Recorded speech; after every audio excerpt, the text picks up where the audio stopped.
এই যে তারার কোনো আয় উন্নতি নাই কেন, তারার কোনো অগ্রগতি নাই কেন, তারার কোনো লাড়াছাড়া নাই কেন? এই যে দুইটাকে পয়সার মধ্যে তারা দুইজন ব্যক্তি, শিশু দুইটা, একটা ছেলে একটা মেয়ে, তারা এই যে পড়াফত্তাছে, হেরার তো কোনো অগ্রগতি দেয় না, হেরা খালি পড়েই যাইতেছে, কিন্তু হেরার তো কোনো পরীক্ষা দেখি না। আমাদের এখন মুক্তভাবে চিন্তা করার সুযোগ আসছে, সময় আসছে, এখন আমাদের ভাবতে হবে। এই যে বাংলাদেশের পয়সা খায়া তারা স্কুলে যাইতেছে, স্কুলে গিয়া তারা কি পরীক্ষা দেয় না? তারা কি কোনো আয় উন্নতি হয় না? তারা কি এই স্কুল ছেড়ে তারা হাই স্কুলে যাইতো না? তারা কি কলেজে গিয়া ভার্সিটিতে যাইতো না? তারা কি সার্ভিস দিবে না এই জাতিকে? তারা তো কোনো লড়াছাড়া দেখতেছি না। এখন আমার মনে হয় এটা খতিয়ে দেখা উচিত, এর পেছনে কারা দায়ী, তারা কোন স্কুলের ছাত্র।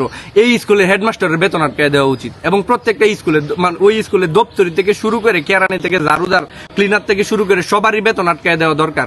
এবং তাদের অবহেলার কারণেই কিন্তু এই বাচ্চাগুলা সামনের দিকে যাইতে পারতেছে না। আমার কাছে আরো একটা গুরুত্বপূর্ণ ইস্যু মনে হইতেছে, সেটা হলো যে দেখেন দুইটা ছেলে মেয়ে তারা কিন্তু পাশাপাশি বসে পড়তেছে। কেন এখানে ছেলে আর মেয়ে দুইটা একসাথে বসে তারা কেন পড়বে? ছেলেরা ছেলেদের জায়গায় পড়বে, মেয়েরা মেয়েদের জায়গায় পড়বে। এইখানে কিন্তু ইন্টেনশনালি পশ্চিমা সংস্কৃতিটারে এখানে পুশ করার চেষ্টা করা হইতেছে। আমার মনে হয় এটা খতিয়ে দেখা উচিত, খতিয়ে দেখার সময় হয়েছে। আমি যথাযথ কর্তৃপক্ষের দৃষ্টি আকর্ষণ করতেছি, আপনারা জিনিসটা একটু দেখেন, টেক কেয়ার করেন এবং এটা সমাধান করেন। তাদেরকে বয়স বাড়ানোর চেষ্টা করেন, তাদেরকে পাশ করানোর ব্যবস্থা করেন, এটা পরীক্ষার ব্যবস্থা করেন। ঠিক আছে, ধন্যবাদ।